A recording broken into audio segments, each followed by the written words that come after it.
Hello, grade 11 Hope, and welcome to the second part of General Mathematics, and it will be all about the business mathematics. For week 1 of our online class, in terms of business mathematics, it will be all about simple interest. Okay. So, for General Mathematics 11, week 1, quarter 2, simple interest. So, let's have the learning objectives first. At the end of the lesson, you must be able to, the first one is to illustrate simple and compound interest. And then, distinguish between simple and compound interest. Compute interest, maturity value, future value, and present value in simple interest and compound interest environment. And then, solve problems involving simple and compound interest. Let's define first, what do you mean by interest?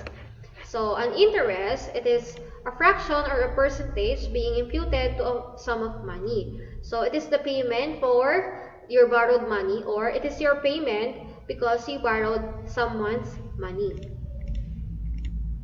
So, we have here the next term, it is about principal amount. When we say principal amount, it is the money you borrowed or you lent to someone. And then, interest rate, it is the percentage of the principal amount due per period or the cost of borrowing the money. And then last one, we have here the time or loan period. It is the agreed date or time when the loan will be paid in full. So in terms of time, it will be always in terms of years. So we need to convert, for example, the given time is in its monthly. So we need to convert monthly into years. Okay, so that will be all about time. Let's have the definition of interest or the formula for the interest. We have here I is equal to PRT, where I is the interest, P is the principal amount, R is for rate, and then T is for time.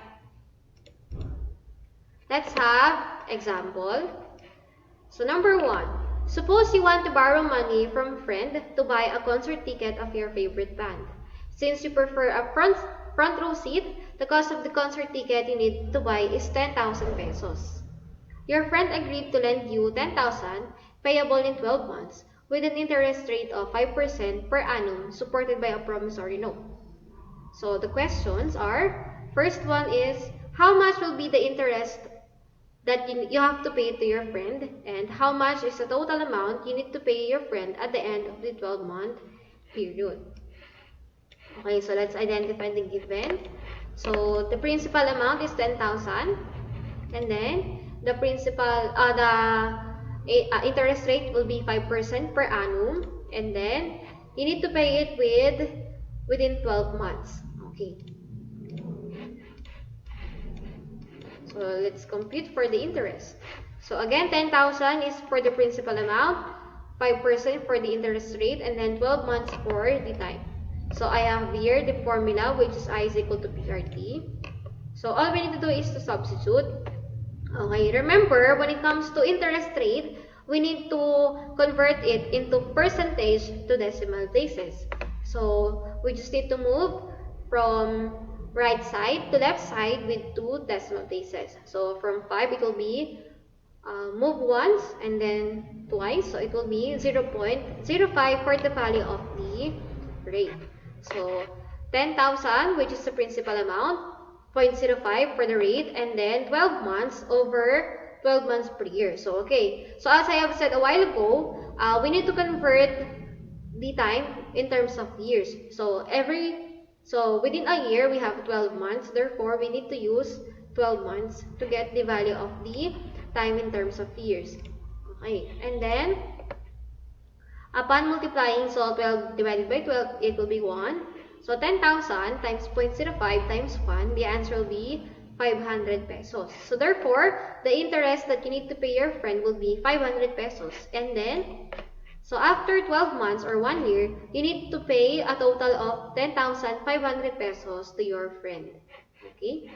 So 10,000 plus the principal amount. 10,000, which is the principal amount, and then plus 500 for the interest. So it will be 10,500 for the total amount of money that you need to pay your friend. Okay, let's have example number 2. Suppose you have savings and then your friend approached you and asked if you can lend him 10,000 pesos for his tuition fee payment. He said he is willing to pay 5% interest per annum payable in 6 months. You agreed with the terms, and the questions are, number 1, how much interest should your friend pay you after 6 months? And then, how much is the total amount you should receive after 6 months? Okay, so let's identify the given or the data. So 10,000 pesos for the principal amount, 5% for the rate, and then the time will be 6 months. So your friend will pay you after 6 months. Okay, so this will be the given, and then formula will be I is equal to PRT. Okay, so again, convert the rate into decimal places, and then the time will be, it must be in terms of years again, because it is in months, so therefore every year we have 12 months, so 6 months over 12 months per year. So after multiplying, the answer will be 250 pesos. So the interest will be 250 pesos, and then in order for us to get the total amount or the future value, it will be principal amount plus the interest. So P plus I, it will be 10,000 plus 250 pesos. So your friend must pay 10,250 pesos after 6 months. Okay. So let's have let's have the first type of the interest, which is the simple interest. Okay. So simple interest have the same formula for the general interest because we don't have any new idea about simple interest compared to the simple interest compared to the general interest. Okay, so we have a different formula that we need to use when it comes to compound interest, and it will be our topic for the next week. Okay, so in simple interest, we still need to use I is equal to PRT for the computation of the interest. So let's have example. Number 1, how long did a depositor maintain a savings account with an average daily savings of 20,000 in Bank C that earned an interest rate of 0.50% per annum of his interest income before tax was 50 pesos. So with this example, we need to determine the time. So our given 20,000 for the principal amount, 50 pesos for the interest, and then 0.050 for the rate. Okay, so this will be the given. So we still need to use the formula, and then 50 will be the interest, 20,000 for the principal amount, and then 0.005 for the value of the interest, and then which is the missing is time.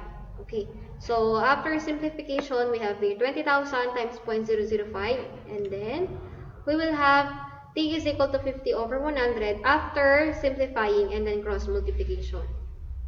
So 50 over 100 is 0.5. So when we convert 0.5 in terms of months, we will have 6 months. Okay, so therefore, the period or the time will be 6 months or 0.5 years.